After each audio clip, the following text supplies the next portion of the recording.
야단 보따리를 찾아주셔서 감사합니다. 구독, 좋아요, 알림 설정 꼭 눌러주세요. 늦봄의 따스한 햇살이 충청도 산간마을을 비추던 어느 날이었습니다. 정시 양반 가문의 두꺼운 나무 대문이 삐걱거리는 소리와 함께 열렸지요. 새로운 머슴 강도철이 큰 보따리를 짊어진 채 들어서고 있었습니다. 이곳이 정씨 가문인가요? 저는 새로 일하게 된 강도철이라 하옵니다. 새로 들어온 머슴의 말에 하인 중 하나가 그를 위아래로 훑어보았지요. 건장한 체격과 날카로운 눈매, 두꺼운 눈썹을 가진 젊은이는 당당하게 서 있었습니다. 그렇소이다. 먼저 행랑채로 따라오시게 관리인께서 기다리고 계실 터이니. 그런데 그때 창호지 문 너머로 새로 들어온 머슴의 도착을 지켜보던 젊은 여인이 한 명 있었습니다. 그 여인은 몇 해 전 서방을 잃은 젊은 마님 장현주였지요. 젊은 마님 장영주는 새로 들어오는 머슴의 당당한 모습에 무심코 시선이 머물렀습니다. 그런데 젊은 마님은 새로운 머슴을 보면서 왠지 가슴이 미세하게 떨려오는 것이었지요. 이리 젊은 사내가 머슴으로 오다니 왜 이리 내 마음이 설레는 것이야. 젊은 마님 장현주는 자신의 감정이 당혹스러워 급히 창에서 물러나 거울 앞에 앉았습니다. 흰 무명 치마 저고리를 입은 그녀의 얼굴은 창백했지만 고운 이목구비가 여전히 아름다웠지요. 그런데 그때 젊은 마님의 시아버지 정학주와 박희재는 작은 누각에서 차를 마시고 있었습니다. 그런데 그들의 대화는 뭔가 은밀한 이야기를 하고 있었지요. 박향리, 요즘 우리 며느리의 동향은 어떠하던가? 영감마님, 며느리께서는 여전히 고인의 유산을 꽁꽁 숨기고 내놓지를 않고 있습니다. 제 소견으로는 친정에서 물려받은 재산과 합하면 그 재산이 상당할 것으로 보이옵니다. 그렇단 말인가? 내 아들이 죽은 지가 벌써 5해가 지났네. 그 재산은 당연히 우리 가문의 것이어야 하거늘 어째 며느리는 완강히 거부하고 있단 말인가? 시아버지 정학주의 말에 박희재는 차를 홀짝이며 무슨 꿍꿍이가 있는지 교활한 미소를 지었습니다. 재혼을 시키는 것이 좋을 듯합니다. 제가 한번 나서보면 어떻겠습니까? 시아버지 정학주는 박희재 말에 이렇다 저렇다 아무 말이 없었습니다. 대신 뭔가 골똘히 생각하는 눈치였지요. 한편 새로 들어온 머슴 도철은 첫날부터 정원 뒤편에 잡초를 뽑으며 열심히 일을 하고 있었습니다. 헌데 젊은 마님 장현주는 다락방 창가에 앉아 열심히 일하는 도철을 지켜보고 있었지요. 그의 탄탄한 근육질의 상체가 움직일 때마다 마님은 이상한 감정이 솟아오르고 있었습니다. 그런데 그렇게 한참을 보고 있던 그녀는 자신의 시선이 도철에게 오래 머물렀음을 깨달았지요. 아니, 지금 내가 무슨 생각을 하고 있는 것이야. 한낱 머슴을 이리 지켜보다니. 젊은 마님 장현주는 그리 생각했지만 그녀의 심장은 계속 미세한 떨림이 있었지요. 그런데 그날 오후 마님의 몸종 한옥부는 물동이를 들고 가다가 일부러 도철에게 몸을 부딪혔습니다. 어머나, 미안합니다. 그녀의 풍만한 가슴이 잠시 도철의 팔에 닿았지요. 그러자 통통한 볼이 붉게 달아오른 몸종 한옥부는 도철을 올려다 보았습니다. 나는 괜찮으니 앞으로는 조심하시오. 도철은 한옥분의 붉은 입술과 도발적인 눈빛에 잠시 넋을 잃었습니다. 새로 오신 분이시죠? 제 이름은 한옥분이라고 합니다. 마님의 몸종이지요. 나는 강도철이라 하오. 앞으로 잘 부탁드리겠소. 몸종 한옥부는 잘생긴 도철에게 왠지 자꾸만 빨려드는 것 같았습니다. 어둠이 내린 방 안에서 젊은 마님 장현주는 남편의 영정 앞에 앉아 있었습니다. 오랜 세월 홀로 지내며 억눌렀던 여인의 외로움이 그녀를 짓누르고 있었지요. 여보, 오늘도 서방님을 생각하며 하루를 보냈습니다만. 그런데 그때 갑자기 창문 너머로 도철의 웃는 목소리가 들려왔지요. 그러자 그 소리에 젊은 마님의 가슴이 왠지 또 설레는 것이었습니다. 해가 지날 동안 억눌려 왔던 여인은 도철의 소리만으로도 가슴이 떨리고 있었지요. 그렇게 밤이 지나고 다음 날이 되었습니다. 젊은 마님 장현주가 잠시 자리를 비운 사이 조심스레 문이 열리고 시아버지 정학주가 들어왔지요. 그리고 그는 재빠르게 방 안의 서랍과 상자들을 뒤지기 시작했습니다. 아버님, 무슨 일이십니까? 갑작스러운 며느리의 등장에 시아버지는 화들짝 놀랐습니다. 그리고 그는 서둘러 태도를 바로잡았지요. 옛 문서를 찾고 있었다. 가문의 족보를 정리해야 하는데 내 방에 있을 것 같아서 찾고 있는 중이다. 제 방에는 그런 것이 없습니다. 필요하시면 제게 말씀해 주십시오. 시아버지가 나간 후 장현주는 벽장 깊숙한 곳에 비밀문서가 든 함을 꺼내 확인해 보았습니다. 그러자 재산이 있는 문서들은 안전하게 있었지요. 더는 이곳에 두기 어렵겠어. 더 안전한 곳을 찾아 숨겨야 해. 그리고 다음날 늦은 저녁 도철은 대청마루를 닦고 있었습니다. 아니 그런데 우연히 문틈 사이로 목욕하는 젊은 마님의 모습을 보게 되었지요. 물에 반쯤 잠긴 그녀의 하얀 목덜미와 우아한 어깨선은 무척이나 아름다웠습니다. 이런 봐서는 안 될 것을 내가 보고 말았구나.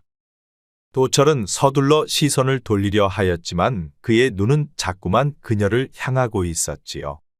그리고 그는 강한 욕망을 느끼면서도 신분의 벽에 좌절감을 느껴야만 했습니다. 아니 내가 지금 무슨 생각을 하는 것이야? 머슴 주제에 꿈도 꾸지 말아야지. 자신의 방으로 돌아온 도철은 자리를 펴고 누웠습니다. 그런데 마님의 벗은 모습이 자꾸만 떠올랐지요. 그러다 보니 한숨도 자지 못하고 뜬 눈으로 나를 새고 말았습니다. 그런데 다음날 시아버지 정학주가 며느리 장영주를 불렀지요. 며느라, 내 기니 할 말이 있어 너를 불렀느니라. 내가 홀로 지낸 지도 오래되었으니 이제 재혼을 생각해 보는 것이 어떠하겠느냐? 저는 아직 그럴 생각이 없습니다, 아버님. 박향리가 너를 마음에 두고 있다. 그자는 지체도 있고 재산도 넉넉하니 좋은 인연이라 생각한다. 그런데 그때 도철은 우연히 사랑채 근처를 지나다가 시아버지와 마님의 대화를 엿듣게 되었지요. 그리고 그는 무심코 발걸음을 멈추고 두 사람의 대화를 계속 엿들었습니다. 전 재혼할 생각이 없사옵니다. 돌아가신 남편의 제사를 모시며 평생을 홀로 살고자 합니다. 고집 부리지 말거라. 내가 계속 이리 거부한다면 너를 방에 가두어 둘 수도 있느니라. 시아버지 정학주의 말을 듣고 머슴 도철은 마님을 돕고 싶은 마음이 강하게 일었습니다. 하지만 한편으로는 이런 상황이 자신에게 새로운 기회가 될 수도 있다는 계산적 생각도 들었지요. 그리고 그날 밤 달빛이 정원을 은은하게 비추고 있었습니다. 젊은 마님은 홀로 정원에 앉아 눈물을 흘리고 있었지요. 마님, 이 밤에 어찌 혼자 계시옵니까? 갑작스런 도철의 등장에 마님은 깜짝 놀라 고개 들어 도철을 보았습니다. 그러자 달빛 아래 그의 강인한 얼굴이 더욱 선명하게 보였지요. 도철이냐, 어찌 안 자고 나온 것이야? 잠이 안 와 바람 쐬러 나왔다가 우연히 마님의 모습을 뵈었습니다. 무슨 일이 있으신지요? 그저 잠시 생각할 것이 있어서 그러느니라. 둘 사이에 미묘한 공기가 흐르는 가운데 달빛은 그들의 얼굴을 은은하게 비추고 있었습니다. 나는 이만 들어가 보겠다. 너도 피곤할 테니 일찍 들어가 쉬거라. 젊은 마님은 도철이 말을 걸어오자 가슴이 떨려 얼른 자리를 피하고 말았습니다. 그리고 며칠이 흐른 어느 날이었지요. 젊은 마님은 홀로 창고에서 곡식의 재고를 확인하고 있었습니다. 그런데 무거운 자루를 옮기려다 힘이 부족해 쩔쩔매고 있었지요. 마님, 제가 도와드리겠습니다. 아, 도철이구나. 그래 잘 왔다. 도철이 쉽게 무거운 자루를 옮기는 것을 보며 마님은 왠지 도철이 믿음직스럽게 보였지요. 힘이 참으로 좋구나. 그런데 너는 글을 배워본 적은 있느냐? 젊은 마님은 자신도 모르게 글을 배워본 적이 있냐는 물음이 불쑥 튀어나오고 말았습니다. 어릴 적 어깨 너머로 배운 후 지금도 틈틈이 계속 글 공부는 하고 있습지요. 그러하냐? 너는 다른 머슴들과 다르게 공부에 대한 열정이 있구나. 그럼 서재 정리와 장부일도 한번 해보겠느냐? 마님은 생각지도 않았던 말들이 계속 튀어나오고 있었습니다. 정말 그래도 되겠습니까? 제게는 과분한 일인 듯 하옵니다. 괜찮다. 내 총명함을 믿기에 그리 말하는 것이다. 무슨 생각으로 젊은 마님은 새로 들어온 머슴에게 장부를 맡기려 하였을까요? 그것은 아마도 젊은 마님이 도철을 가까이 두고 싶어서가 아니었겠습니까? 한편 창고 뒤편에서 마님의 몸종 한옥분이 마님과 도철이 함께 있는 것을 보았습니다. 그런데 그녀는 마님이 도철에게 특별한 관심을 보이는 것을 눈치채게 되었지요. 그런데 그녀는 그 모습을 보고 질투심을 느끼는 것이었습니다. 마님께서 저 머슴에게 특별한 관심을 보이시는구나. 이를 어쩌지? 그녀도 도철에게 마음이 있다 보니 마님보다 먼저 도철에게 접근하고 싶었습니다. 그리고 다음날 날이 밝자 아침 일찍 마님이 머슴 도철을 불렀습니다. 도철아, 오늘은 내가 서방님 묘소에 다녀와 주겠느냐? 내 마님명을 받들겠습니다. 젊은 마님은 재물이 담긴 바구니를 도철에게 건네주었습니다. 그 과정에서 그들의 손이 우연히 스쳤고 둘 다 전기에 감전된 듯한 감각을 느꼈지요. 그러자 그들은 서로의 눈을 피하며 당황해 하였습니다. 조심히 다녀오거라. 내 마님 걱정 마십시오. 짧은 시간이었지만 둘 사이에 흐르는 묘한 감정은 가슴을 설레이게 하였습니다. 그리고 며칠 후 마님은 또 도철을 서재로 불렀습니다. 이것은 서방님이 살아생전 쓰시던 일기장과 책들이다. 이것을 정리 좀 해보거라. 내 마님, 서재에서 두 사람은 가까이 앉아 있었습니다. 젊은 마님은 도철의 숨결이 느껴질 정도로 가까이 있음에 마음이 동요되고 있었지요. 도철 역시 그녀의 은은한 향기에 취해가고 있었습니다. 아니 그런데 그 순간 갑자기 도철의 손이 마님의 손 위로 덥석 올라오는 게 아니겠습니까? 그러자 젊은 마님 장현주는 깜짝 놀랐지요. 그리고 둘 사이에 팽팽한 긴장감이 흘렀습니다. 그들은 잠시 서로의 눈을 바라보다가 마님이 황급히 시선을 돌리며 자리에서 일어섰지요. 그럼 난 이만 가보겠다. 천천히 정리하거라. 내 마님, 그날 밤 마님은 홀로 방 안에 누워 잠을 청해도 잠이 오질 않았습니다. 그녀는 자신의 손을 잡은 도철이 때문에 밤새도록 가슴이 콩닥거렸지요. 이러면 안 되는데. 마님은 도철의 눈빛과 단단한 몸을 생각하였는데 동시에 깊은 죄책감도 느꼈지요. 아니, 내가 어찌 이런 생각을 하는 거야. 그녀는 자신도 모르게 도철이 잡았던 손을 만지고 있었습니다. 그리고 어느덧 한여름의 무더위가 방 안을 가득 채우고 있던 어느 날이었지요. 마님은 도철을 서재로 불렀습니다. 저 곡물 장부들을 깔끔히 다시 정리해 주었으면 해. 내 마님, 마님이 책장 위쪽을 가리키자 도철은 그녀의 뒤에 바짝 다가서서 손을 뻗었습니다. 그 순간 그의 가슴이 그녀의 등에 닿았고 두 사람은 잠시 그 자리에 얼어붙었지요. 조심하거라. 내 마님 죄송합니다. 하지만 그들은 서로에 대한 욕망이 점점 커져가고 있음이 분명했습니다. 그러던 어느 날이었지요.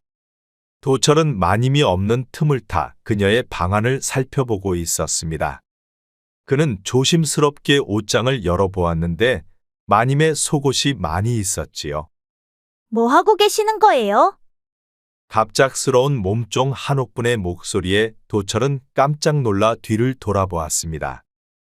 마님의 몸종 한옥분은 문간에 서서 그를 바라보고 있었지요. 아니 그것이 마님께서 문서를 찾아달라 하셔서. 그런 말씀은 못 들었는데요. 마님의 속옷 서랍에서 무슨 문서를 찾으신다는 건가요?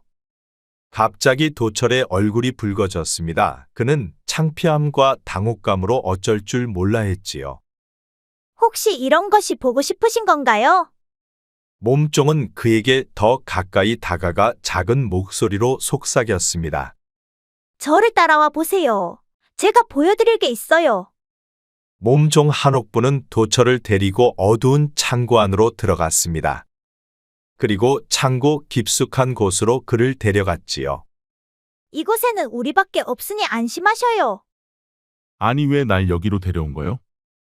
몸종은 그에게 다가가 자신의 젖은 속옷을 노골적으로 보여주었습니다. 그리고 그녀는 천천히 저고리 끈을 풀기 시작했지요. 당신이 원하는 것은 이것이 아닌가요? 마님은 당신 같은 머슴을 절대 받아주지 않을 거예요. 도철은 몸종 한옥분의 유혹에 넘어가고 말았습니다. 그리고 거친 숨을 내뱉으며 등줄기에서는 많은 땀이 줄줄 흐르고 있었지요. 그 일이 있고 며칠 후 마님이 도철을 서재로 불렀습니다. 그리고 도철에게 글 공부를 가르쳐 주었지요.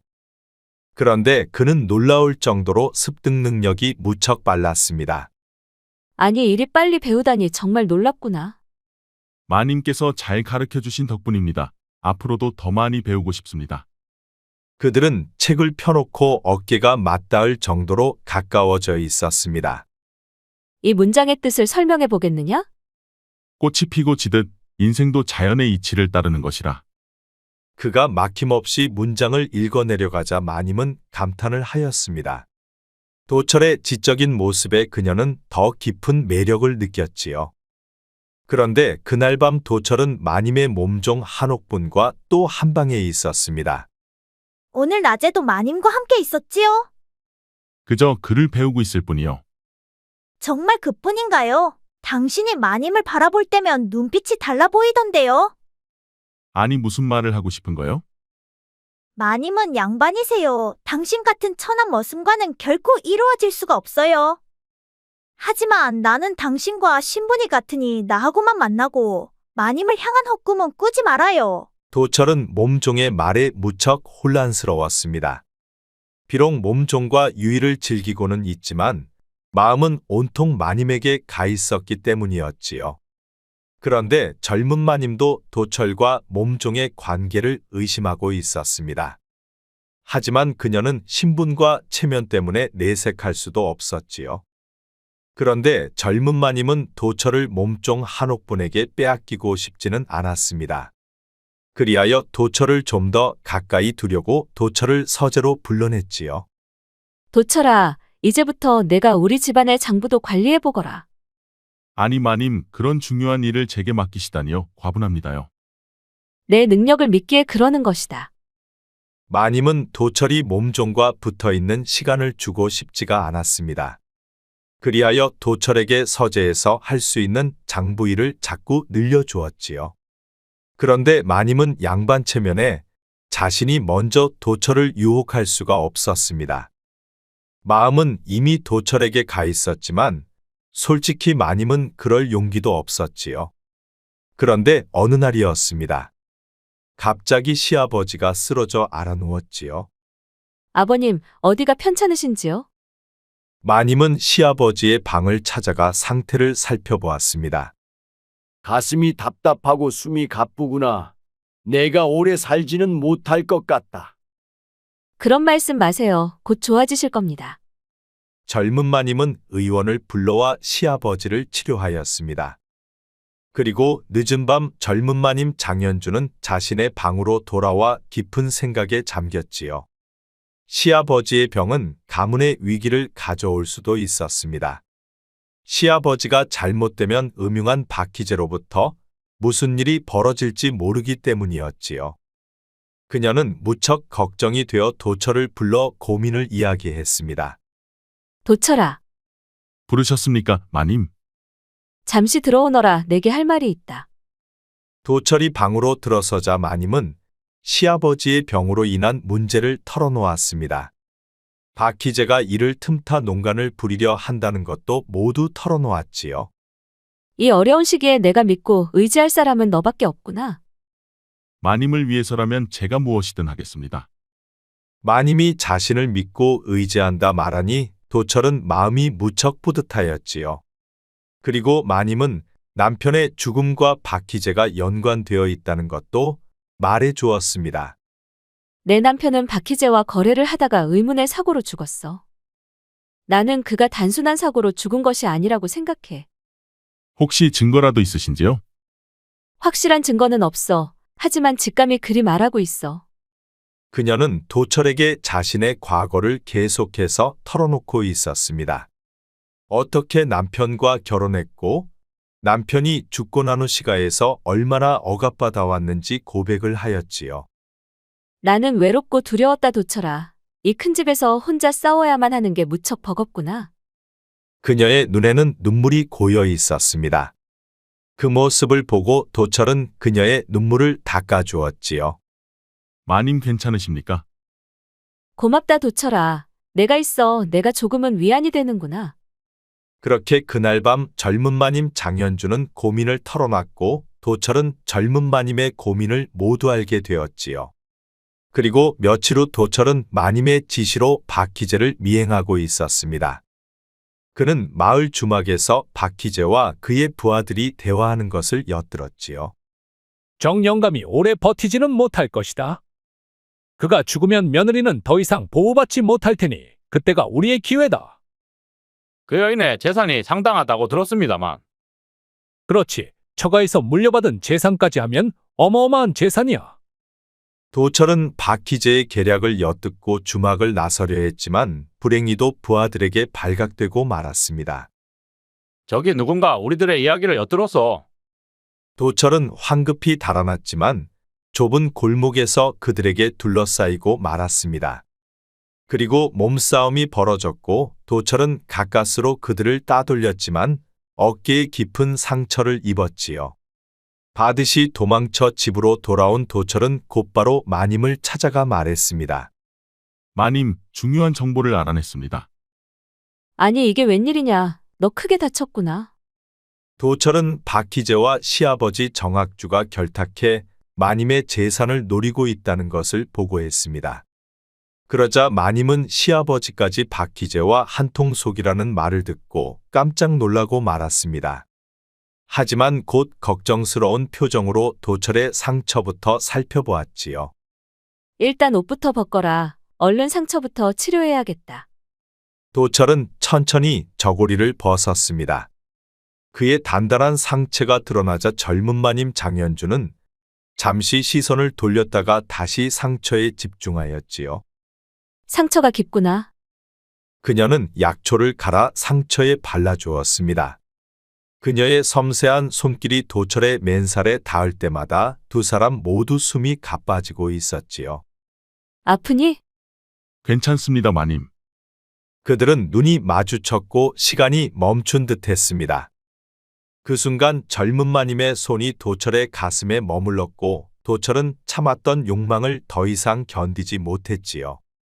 마님, 안 돼. 우린 이래선 안 돼. 하지만 그의 입술이 그녀의 입술에 닿기도 전에 그녀의 말은 끊어지고 말았습니다. 달빛이 스며드는 방 안에서 그들은 뜨겁게 입을 맞추며 서로의 몸을 탐하기 시작하였지요. 이러면 안 돼. 마님, 저는 오래전부터 당신을 사랑했습니다. 그렇게 두 사람은 가슴에 품었던 욕망을 모두 쏟아내고 말았습니다. 젊은 마님과 첫 미래 후 도철은 그녀를 더욱더 사랑하게 되었습니다. 그리고 다음날 낮에 두 사람은 또 서재에서 만났지요. 마님, 어젯밤 일은 쉰 말하지 마. 우리 둘만의 비밀이야. 제 마음은 진심입니다. 마님을 위해서라면 무엇이든 하겠습니다. 그 말에 젊은 마님 장현주는 미소 지었지만 그녀의 눈에는 복잡한 감정이 담겨 있었지요. 그녀는 도철의 뺨을 부드럽게 쓰다듬으며 말했습니다. 도철아, 우리의 관계는 너무 위험해. 그러니 항상 조심해야 한다. 오후가 되니 마님의 몸종 한옥분이 도철이 있는 곳을 찾아와 말했습니다. 요즘 도철 오빠가 마님과 많은 시간을 보내는 것 같네요. 나는 그저 마님의 일을 돕고 있을 뿐이야. 몸종 한옥분은 도철과 마님이 미래를 갖는 것을 눈치채고 질투심에 불타고 있었습니다. 그녀는 도철에게 접근해 마님과의 사이를 갈라놓으려고 작정을 하였지요. 마님은 결국 양반이에요. 당신같이 천한 머슴은 신분의 벽을 넘을 수가 없어요. 사랑하는데 그런 것은 중요치가 않아. 정말요. 마님이 당신을 진정으로 사랑한다고 생각해요. 단지 일시적인 욕망일 뿐이에요. 몸종 한옥부는 자꾸 도철에게 신분을 들먹이며 위협적으로 나왔습니다. 그리고 그날 밤 도철은 또 젊은 마님의 침소를 찾아갔습니다. 그리고 그녀와 또 한 번의 미래를 가졌지요. 이번에는 이전보다 더 강렬하고 격정적으로 사랑을 나누었습니다. 그렇게 한번 욕망에 빠져든 젊은 마님은 도철과의 사랑이 점점 커져만 가고 있었지요. 그리고 다음날 일찍 아침부터 도철은 박희재를 조사하고 있었습니다. 이 마을에서 박희재에 대해 아는 바가 있어? 도철은 주막에서 정보를 수집하고 있었습니다. 그는 주막 주인에게 박희재에 관한 소문을 물었지요. 그자는 겉으로 상인인 척하지만 뒤로는 온갖 나쁜 짓을 다 한다고 들었소. 특히 정씨 가문의 전 주인과는 가까운 사이였다고 하오. 정씨 가문의 전 주인이라면 누구를 말하는 것이요? 지금 젊은 마님의 남편 말이오. 그들이 무슨 거래를 했는지는 모르겠지만 남편이 죽은 후 박희재가 갑자기 큰 부자가 되었소.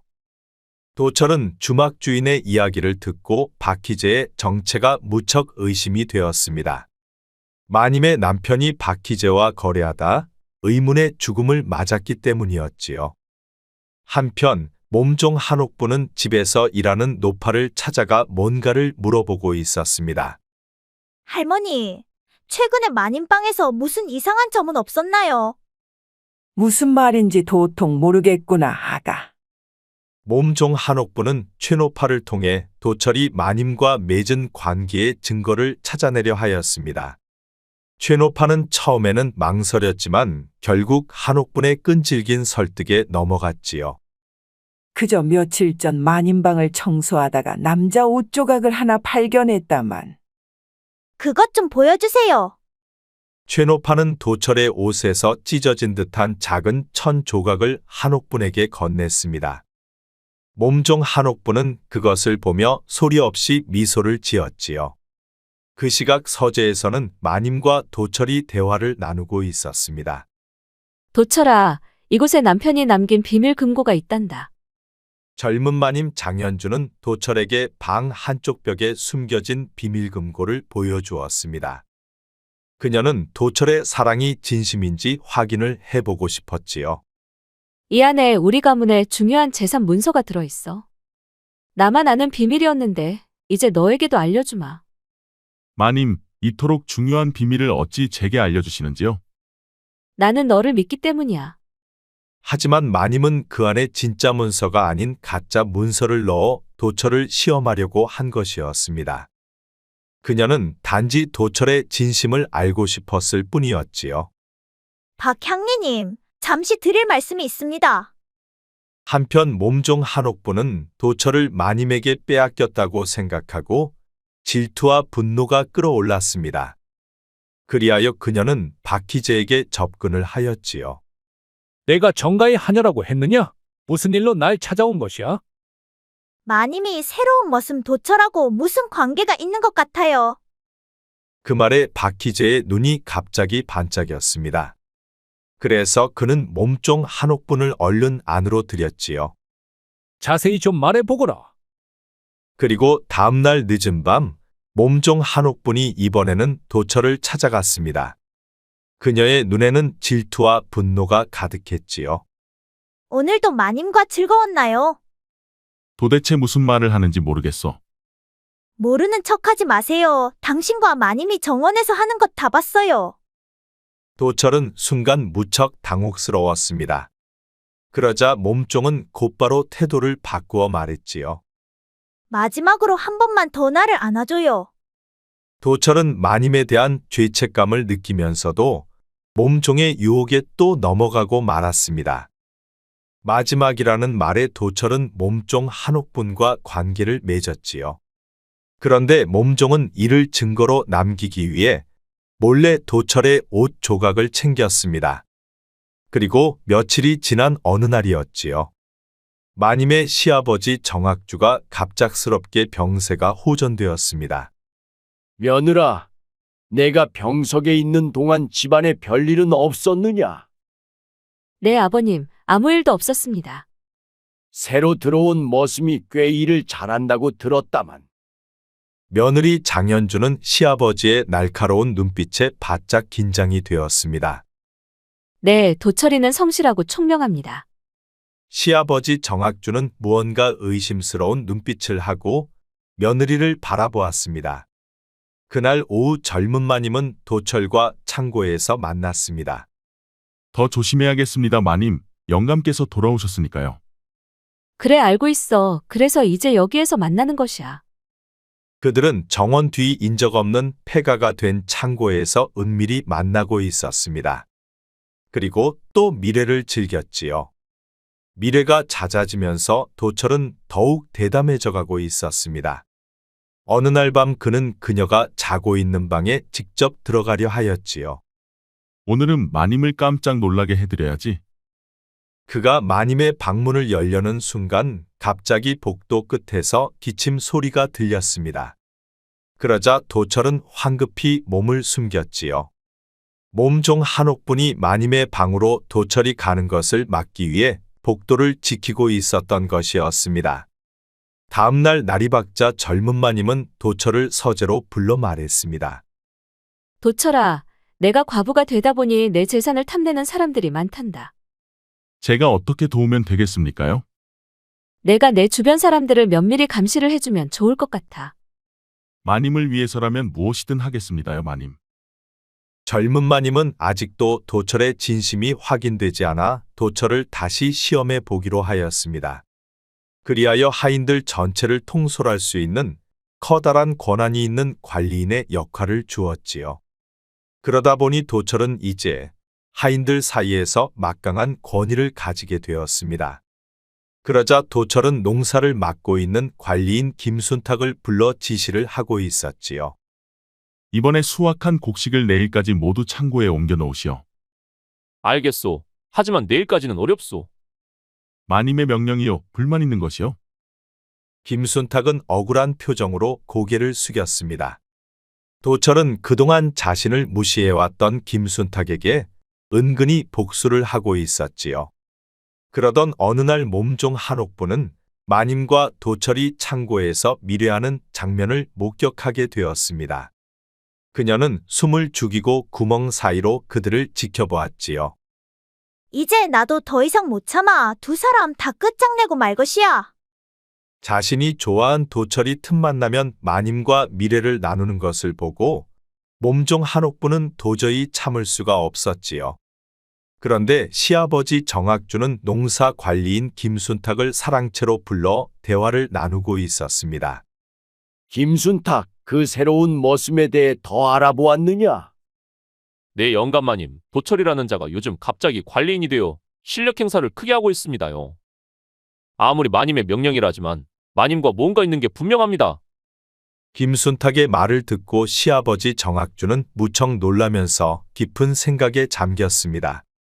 그는 며느리와 머슴 도철의 사이를 의심하기 시작하였지요. 그자의 동향을 더 잘 살피거라. 그리고 수상한 점이 있으면 즉시 보고하도록. 알겠습니다. 영감마님. 그리고 그날 밤 몸종 한옥부는 몰래 도철의 방으로 찾아갔습니다. 옥분이 어쩐 일이야? 당신이 마님과 무슨 짓을 벌이고 있는지 나는 다 알고 있어요. 도철은 순간 당황했지만 침착하려 했습니다. 무슨 말을 하는 거야? 숨기지 마세요. 마님과 창고에서 하는 것 내 두 눈으로 똑똑히 다 봤어요. 깜짝 놀란 도철은 한옥분의 입을 막기 위해 그녀를 달래기 시작하였습니다. 한옥분이 떠벌리면 마님과 자신은 목숨을 부지할 수 없었기 때문이었지요. 오해하지 마. 난 단지 마님을 이용해 재산을 한몫 챙기려 할 뿐이야. 그러니 내가 날 도와주었으면 해. 정말요? 물론이지. 마님의 재산을 손에 넣으면 우리 둘이 함께 떠날 수 있어. 그럼 우린 멀리 떠나서 풍족하게 살 수 있을 거야. 몸종 한옥부는 반신반의했지만 도철의 말을 한번 믿어보기로 하였습니다. 하지만 그렇다고 완전히 믿을 수는 없었지요. 그리고 그날 밤 두 사람은 또 뜨거운 사랑을 나누었습니다. 한편 젊은 마님 장현주는 도철이 몸종과도 관계를 하고 있다는 사실을 알게 되었습니다. 그녀는 겉으로는 무관심한 척했지만 내심 깊은 배신감과 분노를 느꼈지요. 도철이도 결국 내 재산만 노리는 것이었을까? 그녀는 도철의 진심을 시험하기 위해 이번에는 더 확실한 계략을 세워야겠다고 생각했습니다. 그리고 다음날 젊은 마님은 도철을 서재로 불러냈지요. 도철아, 내가 더 큰 일을 해줘야겠다. 무슨 일이신지요, 마님? 이제부터 내가 집안의 모든 금전 출납을 담당해보거라. 그녀는 작은 열쇠를 꺼내 도철에게 건넸습니다. 이건 내 침소 벽장 열쇠야. 중요한 문서가 필요할 때 사용하도록 해. 아니, 마님, 이렇게 중요한 것을 어찌 제게 주시는지요? 너를 믿기 때문이야. 도철은 열쇠를 받으며 야릇한 미소를 지었습니다. 잘하면 한몫 챙길 수 있을 것 같았지요. 그리고 다음날 마님은 친정에 다녀온다며 집을 나섰습니다. 그러자 그날 밤 몸종 한옥분이 도철을 데리고 마님의 안방으로 들어갔지요. 도철 오빠, 마님이 자리를 비운 지금이 기회예요. 그곳에서 도철과 한옥부는 마님의 재산문서를 찾기 시작하였습니다. 그렇게 한참을 찾다가 도철이 마님이 준 열쇠로 벽장 금고를 열어보았지요. 그러자 그곳에는 중요한 문서가 하나 들어 있었습니다. 아니, 이것은 마님이 친정으로부터 물려받은 금은보화와 토지가 이렇게 많은 것이었어? 그는 재산 목록이 빼곡히 적혀 있는 것을 보고 두 눈이 휘둥그레지고 말았지요. 문서에는 엄청난 양의 재산이 적혀 있었습니다. 옥부나 대박이야. 마님의 재산이 우리가 생각했던 것보다 훨씬 많아. 정말요? 얼마나 되는데요? 도철은 몸종 한옥분에게 문서의 내용을 알려주었습니다. 그럼 어떻게 그 재산을 손에 넣을 건가요? 문서에 보석과 땅 문서를 숨긴 위치가 적혀 있어 우선 그곳을 파봐야 해.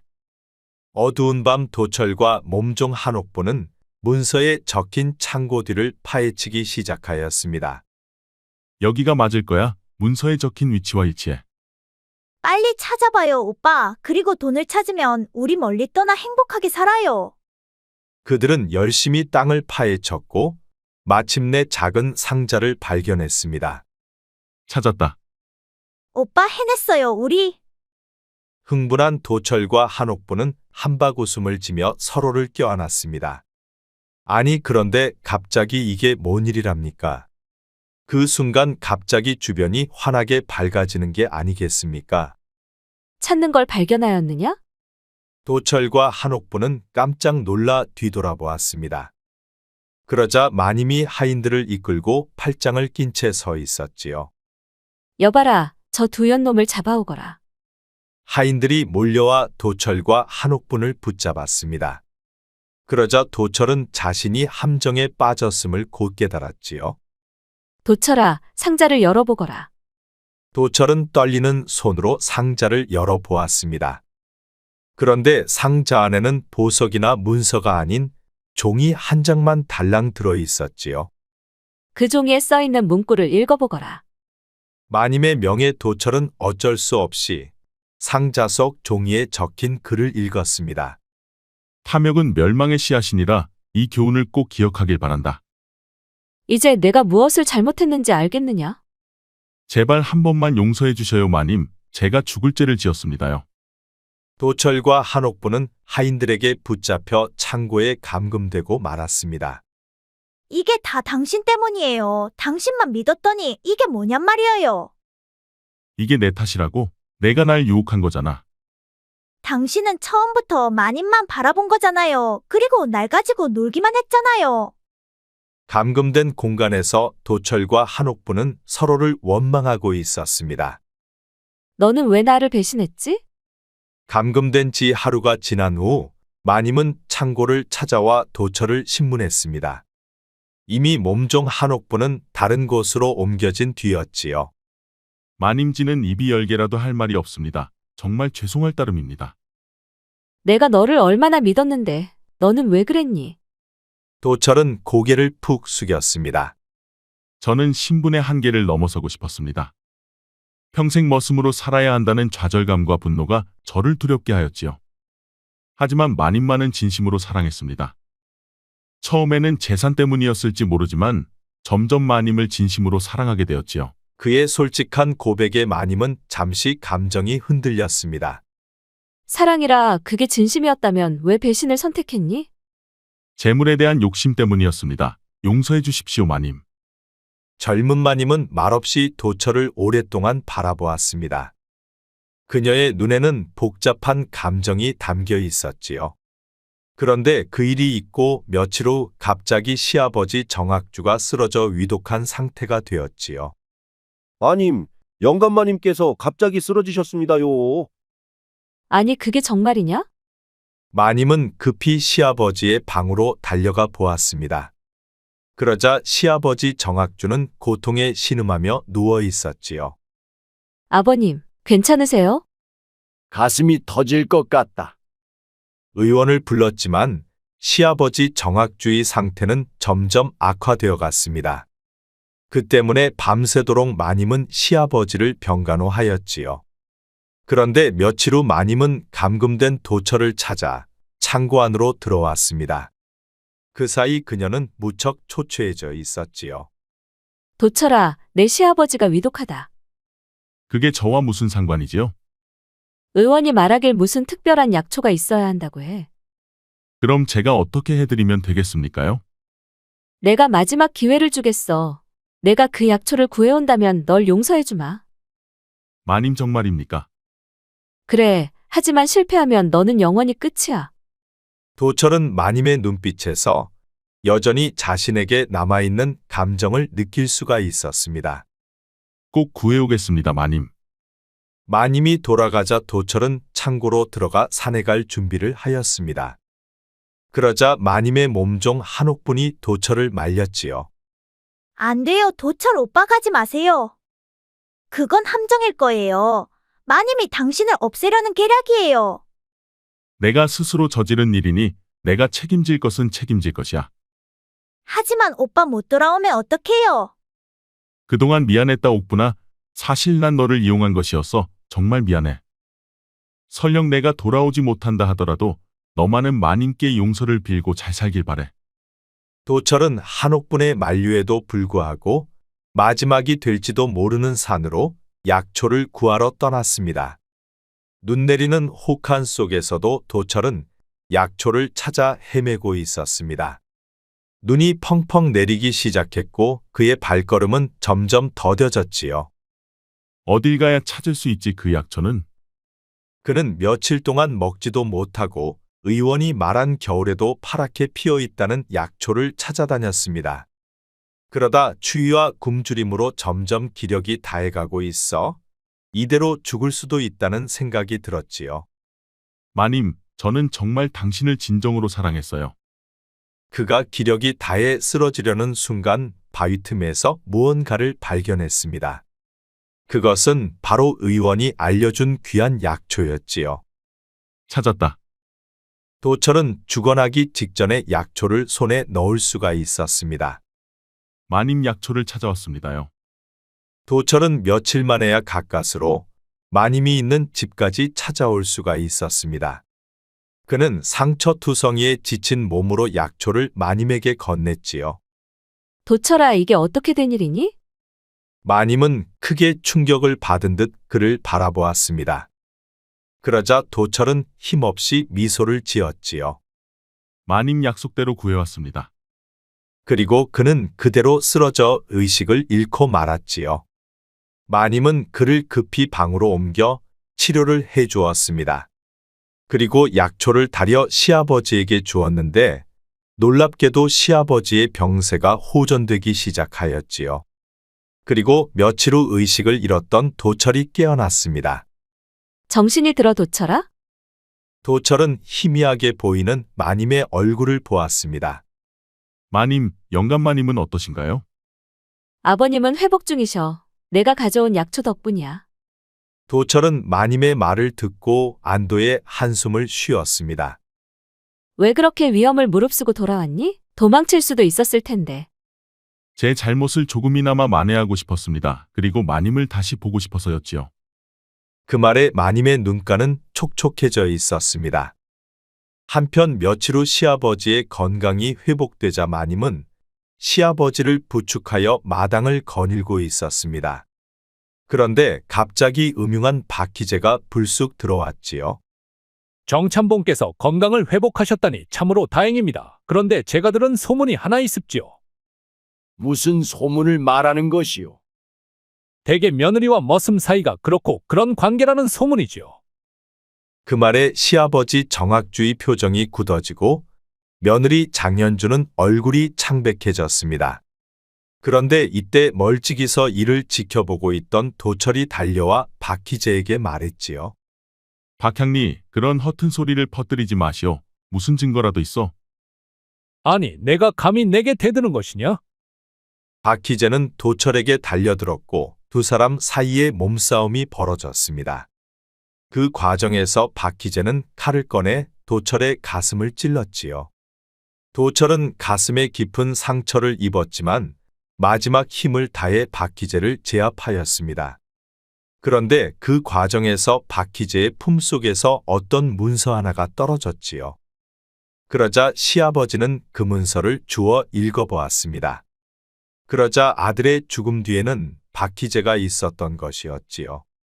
아니 이게 다 무엇이냐? 박향리 내가 내 아들을 정령 죽였단 말이냐? 그 순간 박희재는 하인들에게 체포되었고 도철은 피를 흘린 채 쓰러지고 말았습니다. 그리고 시아버지 정학주는 그동안 자신이 박희재에게 속아왔다는 것을 알게 되었지요. 화가 난 시아버지 정학주는 증거 자료와 함께 박희재를 관아에 넘겨버렸습니다. 그리고 시아버지는 정신적 충격을 크게 받아 다시 자리에 눕고 말았지요. 며칠 후 도철의 상처가 어느 정도 회복되자 마님이 도철을 불러 말했습니다. 처음에는 내가 나를 이용하는 것만 같아 널 시험했었다. 하지만 이젠 알아. 내가 날 생각하는 마음이 진심이라는 것을. 마님 정말 죄송했습니다요. 하지만 우린 함께할 수 없어. 그것은 너도 잘 알 것이야. 너와 나는 신분의 차이가 크고 발각되면 둘 다 끝장이야. 그럼 저희는 어떻게 해야 하나요? 나는 너를 멀리 보내야만 해. 그 길만이 너와 나 모두를 위한 길이야. 도철의 눈에 눈물이 흘렀습니다. 그리고 마님의 눈에도 눈물이 멈추질 않았지요. 그들은 현실의 벽 앞에서 무력함과 절망을 느끼고 있었습니다. 그리고 다음날 마님은 몸종도 불렀습니다. 마님, 부르셨습니까요? 옥분이 들어오거라. 몸종 한옥부는 마님 앞에 무릎을 꿇었습니다. 그리고 마님의 처벌을 기다렸지요. 마님, 제가 죽을 죄를 지었습니다. 한 번만 용서해 주십시오, 마님. 너는 왜 그래야만 했니? 도철 오빠를 진심으로 사랑했습니다. 그 때문에 마님에 대한 질투가 제 눈을 흐리게 하였지요. 마님은 몸종 한옥분의 어깨를 부드럽게 쓰다듬어 주었습니다. 이해한다, 옥분아. 때론 사랑은 우리를 미치게 만들지. 마님의 부드러운 말투에 한옥부는 놀라서 고개를 번쩍 들었습니다. 마님, 이번 한 번만 용서해 주시면 제 목숨을 다해 마님을 모시겠습니다요. 몸종의 말에 마님은 조용히 미소를 지었습니다. 그리고 한옥분의 두 손을 꼭 잡아주었지요. 지난 날은 나도 모두 잊을 테니 너도 모두 잊거라. 그리고 앞으로는 전과 같이 착하게 살거라. 감사합니다요, 마님. 정말 감사합니다요. 다음날 도철이 떠나기 전 마님은 도철과 마지막 인사를 하였습니다. 도철아, 내 삶에 내가 들어와줘서 정말 고맙다. 너는 내가 살아있음을 느끼게 해주었어. 마님, 우리가 이렇게 헤어지는 것이 정말 최선일까요? 그래, 우리가 같이 있으면 둘 다 파멸할 뿐이야. 그리고 도철은 울면서 떠나갔습니다. 마님이 챙겨준 커다란 보따리를 들고 도철은 길을 떠났지요. 보따리 속에는 책과 평생 쓸 수 있는 돈이 들어 있었습니다. 그렇게 도철이 떠나가고 몇 달 후 마님의 남편을 죽인 박희재가 교수형에 처해졌다는 소식이 들려왔습니다. 그리고 어느덧 시간이 흘러 3년이 훌쩍 지나갔지요. 그 사이 병약했던 시아버지 정학주는 세상을 뜨고 없었습니다. 오늘도 여느 때와 같이 젊은 마님 장현주는 하인들의 일을 점검하고 있었지요. 오늘 일은 어떻느냐? 잘 되고 있습니다요, 마님. 새로 오신 집사께서 모든 일을 완벽하게 처리하고 계십니다요. 그러느냐? 젊은 마님 장현주는 마당에서 새로 들어온 집사를 기다리고 있었습니다. 마님 부르셨습니까요? 어느 따뜻한 봄날 장현주는 도철과 함께 과수원길을 거닐었습니다. 벚꽃이 흩날리는 아름다운 날이었지요. 마님, 올해는 풍작이 될 것 같습니다. 도철아, 네, 마님. 넌 행복하니? 도철은 잠시 생각에 잠겼다가 미소 지으며 말했습니다. 네, 마님. 마님 곁에 있을 수 있어 무척 행복합니다. 그 말에 젊은 마님 장현주도 미소를 지었지요. 마님의 시아버지 정학주가 죽었다는 소식을 듣고 마님이 걱정되었던 도철이 한 걸음에 달려왔던 것이었습니다. 헤어져 있는 동안 서로를 그리워했던 두 사람은 다신 떨어지지 않기로 맹세를 하였지요. 그리하여 마님은 도철에게 집사 자리를 주어 정씨 가문의 대소사를 관장할 수 있게 하였습니다. 그리고 두 사람은 신분의 벽을 넘지는 못했지만 평생을 서로 사랑하며 행복하게 살았답니다. 낮에는 집사, 밤에는 남편이 되었지요. 옛말에 가난은 아무리 숨겨도 외모로 나타나고 남녀간의 사랑은 아무리 숨겨도 눈치로 들통난다는 말이 있습니다. 도철과 마님의 사랑은 아슬아슬하게 들통나기 직전까지 갔었지요. 쉽게 이루어진 사랑은 쉽게 헤어지듯이 도철과 마님의 사랑처럼 홍역을 치르고 나면 더욱더 단단해진답니다. 그러니 지금 사랑하는 사람과 아픔을 겪고 있다면 이는 더욱더 단단해지기 위한 과정이 아닐런지요. 우리 영상을 시청하시는 여러분 모두 항상 건강하고 행복하기를 바랍니다. 구독과 좋아요, 알림 설정 꼭 부탁드립니다. 앞으로도 재미있는 이야기가 많으니 다른 영상도 재미있게 봐주세요. 우리 이야기가 재미있으셨나요? 그럼 여러분 모두 오늘도 행복하고 즐거운 시간 되세요.